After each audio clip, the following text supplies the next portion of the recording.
Well, good morning.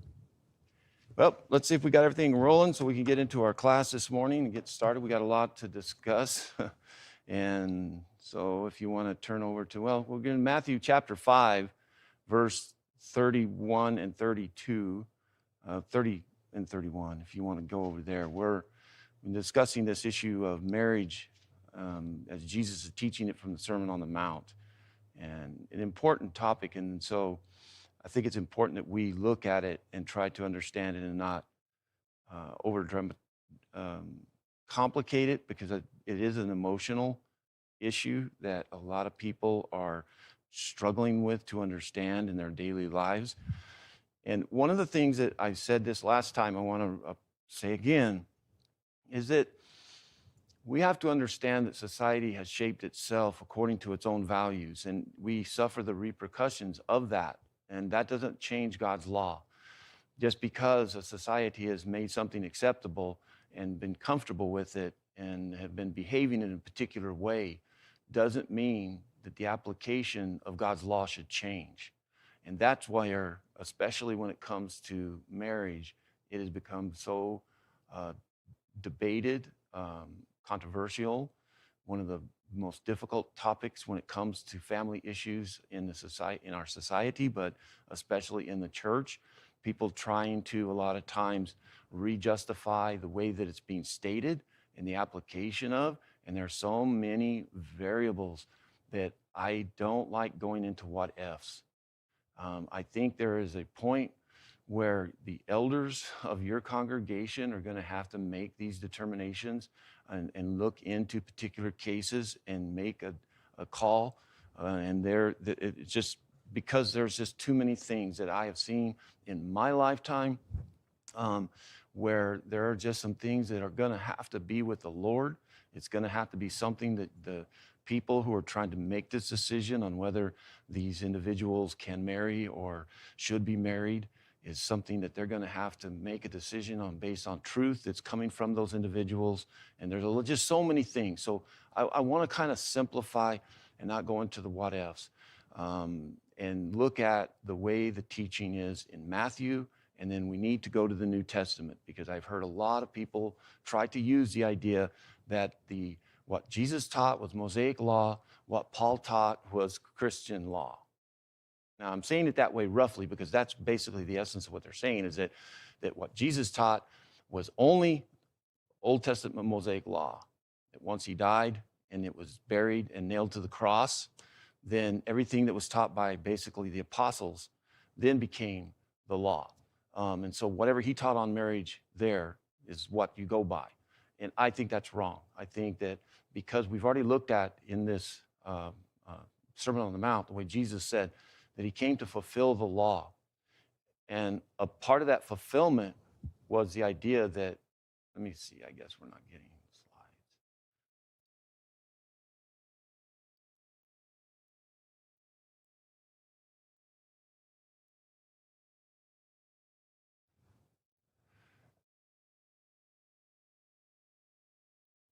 So you're not getting slides? I show it as connected and should be getting them, so I'm not sure what's going on. Sorry. We may have to make adjustment.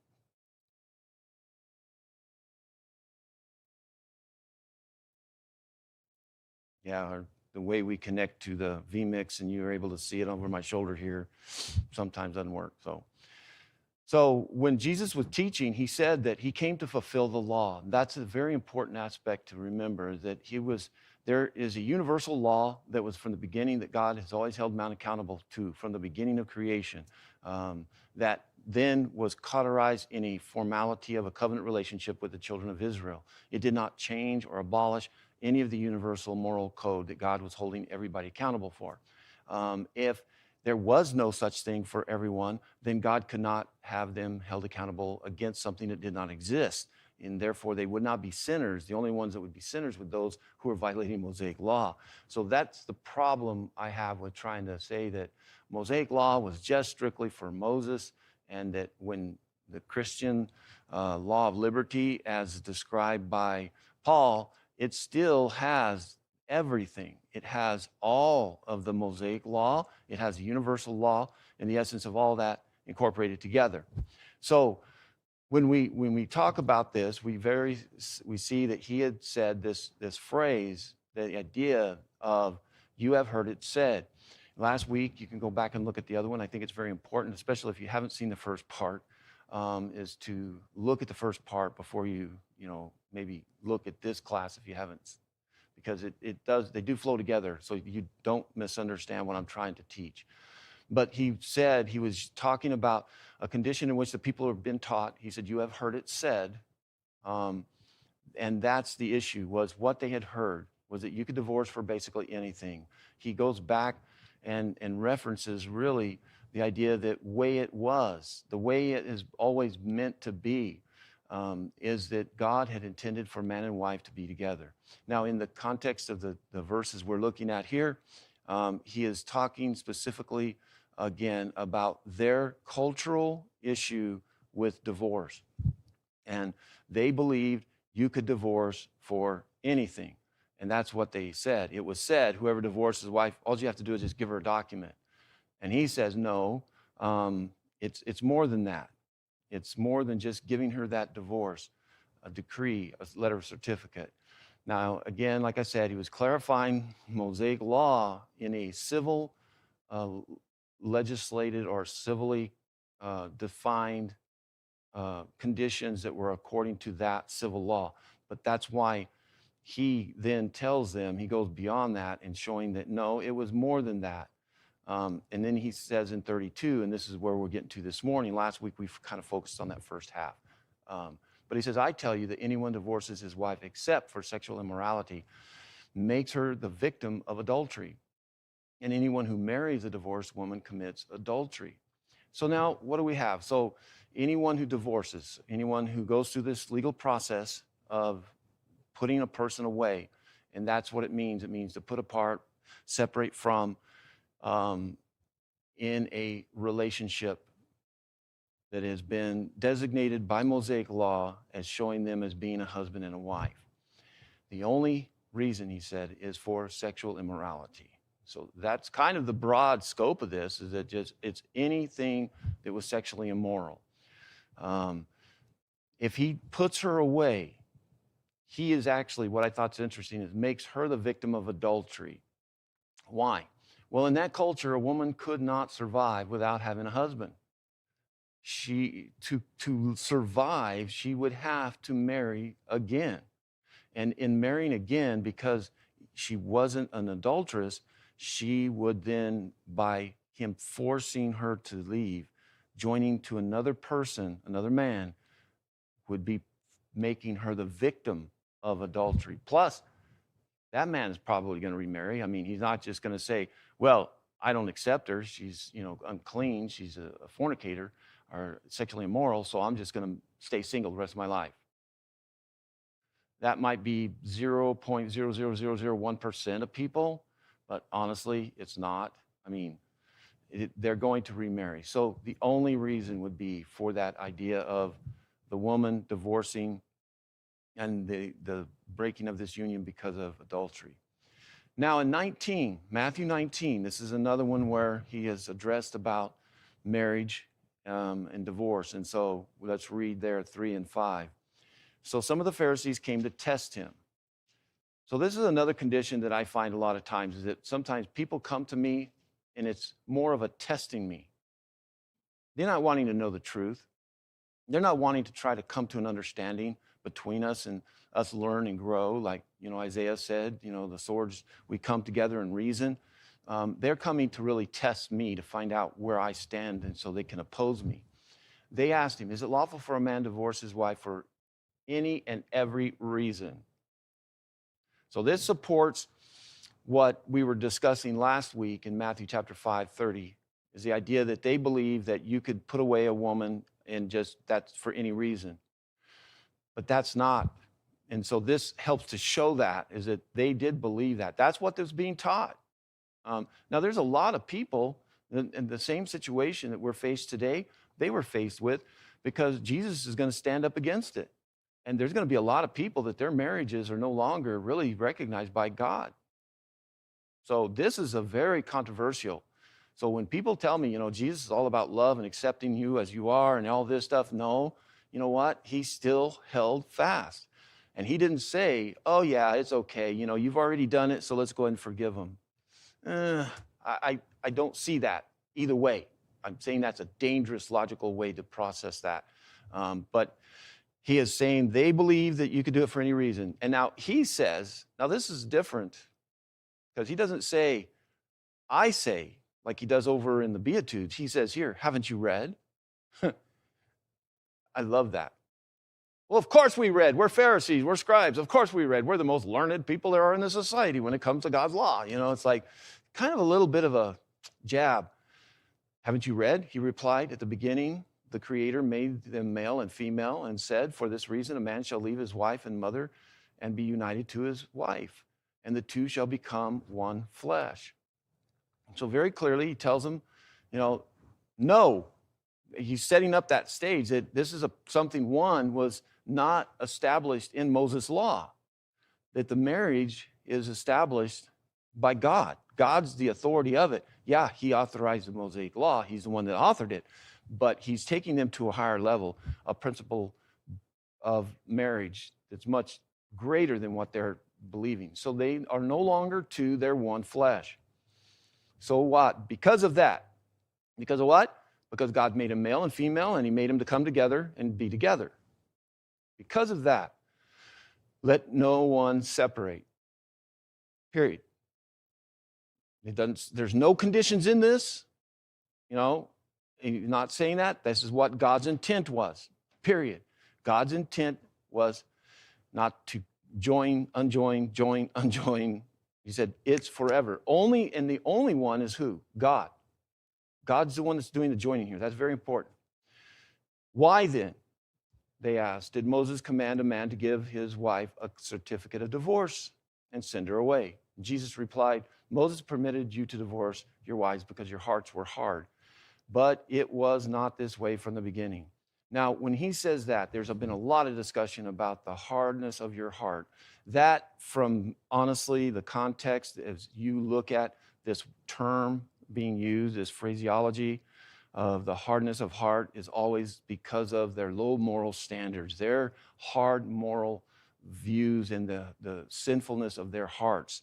He allowed this to happen. Now, why would he do that? So in other words, he's saying he's allowing it. Well, one is, if the wife stays with the man, he could kill her, maybe poison her. I mean, it's going to be something, if she stays with him and they're still not permitted, it's going to become a point. But it wasn't something that God has wanted at all. Because of your sinfulness and your behavior and what you're doing, your adultery, your fornication, because remember, the uncleanness was the only thing Moses said. Why? Uncleanness in referring to a sexual infidelity, something that was sexually oriented, that's what Moses had said. And so he said, why did Moses permit us to divorce? Now remember, they're thinking we could divorce for anything. But if you went back to Deuteronomy like we looked at last week, he said, no, he said it was for uncleanness. Now they define that with anything. Now, no, it's not. Jesus, over in Matthew 5, it's something that has to be a sexual type of uncleanness. So when he says here, why did he allow us? Because you were sexually unclean. You weren't maintaining that purity. Your hearts were corrupt. And if this was you had to protect, in a lot of ways, this was protecting the woman, because if she was just put out on the streets and there was no way to take care of her, and so it was an exception only. It wasn't, again, like he says here, but it was not this way from the beginning. He says, I tell you that anyone who divorces his wife except for sexual immorality and marries another woman commits adultery. So this is where some have said, well, then if you're divorced, nobody can get remarried. You got to remember, you're talking about there's an innocent party and there's a guilty party in this act. There's one that has been violated in the fidelity of the relationship, and they are the victim of it. This person who has been violated, this person that's the adulterer, this innocent one can put that one away in divorce. Now, anyone who marries that person is engaging in an illegal, an adulterous relationship. So anyone who marries that individual who is guilty of adultery and has been divorced from, they then are joining into an adulterous relationship. That's not saying the innocent has to remain single, that if anybody marries this innocent one, that they're now committing adultery. Now we'll look at, Paul says something in Corinthians that also helps to shape a little more of that discussion. So this is the teaching of Jesus in the Gospels. And it is not a contradiction between Paul. So let's look again kind of simply. What is a marriage? Because there's two parts to a marriage and two parts that bring it together. And one of them is God's, and of course one of them is civil. And that's always been. You can go back to looking at Isaac and Rebekah and all those marriages. There was some form of an acknowledgement of some form of a ceremony that everybody in the tribe said, oh yeah, we have a feast all week or whatever it is. They go to the tent together. That's a marriage. So civilly, that had to be a part of it. Spiritually, God has to be the one as well, because we saw that. God is the one who joins. That's exactly what Jesus said. Did you not hear from the beginning that what God has joined? So there's a joining from God, and there's a joining in the culture.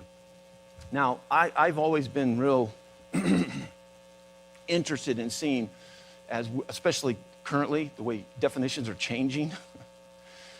What do they say today, the dictionary? Because this is one that our society has definitely redefined. And so I pulled up, now, it's not the greatest, necessarily the most reliable, but it does have some sightings and stuff, is Wikipedia. So look what Wikipedia says. Marriage, also called matrimony or wedlock, is a culturally and often legally recognized union between people called spouses. Notice that? Okay, we'll forgive them. It establishes rights and obligations between them, yeah, as well as between them and their children, if any. Yeah, that's true. And between them and their in-laws. That's interesting, but okay, I guess so, because grandparents have rights. Yeah, you guys know we have rights, so, in some states. So I think maybe that's why they kind of modernize that, because that's normally no. What right do you have but so anyway, I respect that part. They're being pretty gender neutral. And between them and their in-laws, it is nearly a cultural universal, but the definition of marriage varies between cultures and religions and over time. Typically, it is an institution in which interpersonal relationships, usually sexually, are acknowledged or sanctioned. But in some cultures, marriage is recommended or considered to be compulsory before pursuing sexual activity. And that's a true worldly definition. I concur. That's the way the culture looks at it. Because that's what, then we can't argue with it, because that's true. They call the other person a spouse. What's interesting is if you look in the dictionary, they've also turned it into more gender neutral to take away from offending somebody that is not fitting the male-female. That's fine. But now look, even within their own definition, this is key. The definition of marriage varies between cultures and religions over time. But I'm going to tell you, God's does not. That's the key difference. Remember, what is a marriage? A marriage is something that God binds two together, and then there's the cultural. And like it says here, there are different ways you can define it, and the world can do whatever they want. They can call a monkey a goat. It doesn't matter. You can call marriage whatever you want. And it does vary. And some of the changes in marriage definitions, that's kind of okay. I mean, it's not that big a deal per se. Like the relationship with the legal rights of in-laws. Okay, that's a cultural thing. That doesn't God doesn't care. I mean, don't think he cares one way or the other. I think he wishes you would respect the in-laws if there were some legal things. But that doesn't matter. And God doesn't care. That's fine. But the idea, that, and it does include, and it is interesting because it does have a focus around that it is an intimate sexual relationship between two. Two that are going to remain eunuchs usually don't marry. And that's what's interesting is cultural doesn't necessarily see it either. And that's why it's kind of a little flexible, they're saying. It doesn't mean it has to, but usually it does. And usually it really does, unless there's some other purpose. But I say usually. I can't make that an absolute. And the idea that it is sometimes compulsory, but not, or in other words, be abstinent before you have a relationship or not, that's fine. I get that's kind of typical. And this is the way, in other words, if we accept this definition, the world says is a marriage. Now, there are legal things you have to do. There's different counties, It used to have to get blood drawn. Did you guys do that? Did you guys go down and have to get a blood test? I didn't either. So we're called married. You and I are married around the same time. Yeah, no, they didn't. I thought they would. No, we didn't. And so there's different requirements like that. For example, like if you're going to get married in a county other than the one you're at, and you get the license issued in this county, you have to get married in this county. You can't go to another county and get married, because I've performed a lot of wedding ceremonies, and I have to remind them, where are you getting married? We're getting married in Ruidoso. Well, you need to register and get it up in that county. So that's fine. God doesn't care. That's fine, As far as your taxes and things like this, but when it trumps God's law or tries to change it, that's where we have the problem. So that's the worldly definition. What's God's? He says, if we take verse 4 out, just go to 5, because we know he made us female and male. And what the purpose there is, that's the creative purpose. In other words, without us being male and female, there would be no need for it. But because they are male and female and we're different and we're incomplete, marriage is a necessary institution. It is vital, in other words, for what? Go forward and prosper and procreate. That's what God had created us to do, is to be families, make families. Because God created us that way, therefore, a man or a woman has to leave their family, which what does that do? Well, in that culture, in most cultures, they usually are still a part of that unit, and the authority and everything else about it are one. So he says they have to separate. They have to get away from and become independent from. So that's the one part. And hold fast, in other words, switching from holding fast to the family, now holding fast to the new spouse, and they become one. They are no longer separate. And what God has joined, no man can separate. And this is where, some would say, well, see there, can't divorce. Well, we've already gone through that. We already looked.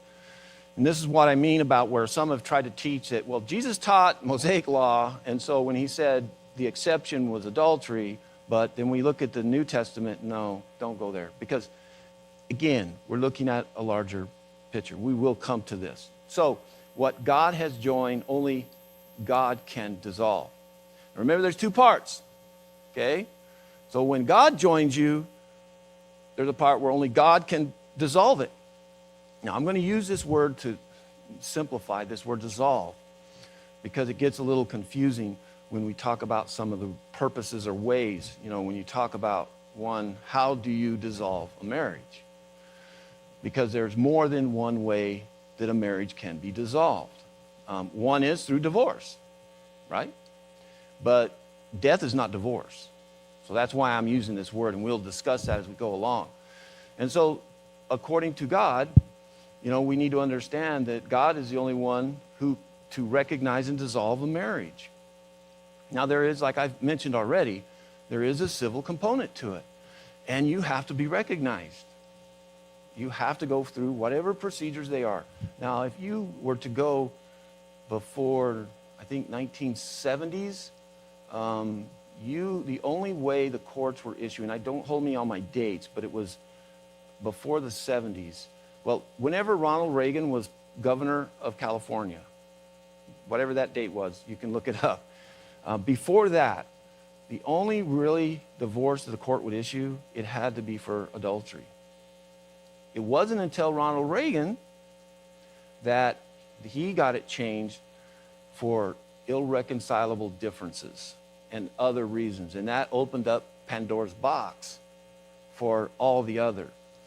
So now, try to get a divorce that has it labeled for adultery. Not going to happen, is it? So this is where I've had people say, well, the divorce wasn't for adultery. It showed the marriage certificate. I'm saying, show me where a court will do that. I'm sure they do. I'm sure. It's not that they won't, but the other spouse, all he's got to do is contest it. You're not going to put me away. You're not going to put that on my divorce. So they always file it under irreconcilable differences. They won't do anything personal. So, but does that change what happened? In other words, we've already looked at the definition that man can take his laws and change it and shape it and call a marriage, dissolve a marriage, and regulate it in the civil culture, but it doesn't change what God is saying is together in dissolving a relationship. But both of those still have to happen. You can't just say, I'm divorced in God's eyes, and maybe it's legitimate, the person committed adultery, and you say, well, I'm putting them away, and you never go through the civil processes. Well, maybe God did, but you know what? You still have a legal aspect that you have to go through the process. Because there is, like again, we go all the way back to Abraham and Isaac and all of the patriarchs. They had a civil component that recognized marriage and all of that as well. So there is a part where you need to have that part as well. Also for legal reasons, for the family, for the protection of the spouses and such. So there is a part that is a necessary part. Now, when we look at God dissolving marriages, how does it? Well, we've already, I hope, established that adultery. Actually, he says sexual immorality, which to me, any intimate sexual contact with anyone outside your spouse, to me, would be an unfaithfulness. But I think that to cover any type of incestual, whatever weird sexual thing that you do, it really is for sexual immorality, but adultery. So that's what God does. Again, civil world, anything. But remember, we're trying to follow God. And we've already established that God said, you know, what God has joined, only God can do the separating on this. The other one is death. For a married woman, Romans 7:2, for a married woman is bound to the law by law to her husband while he lives, but if her husband dies, she is released from the law of marriage. That to me is pretty straightforward, not real controversial, not too many people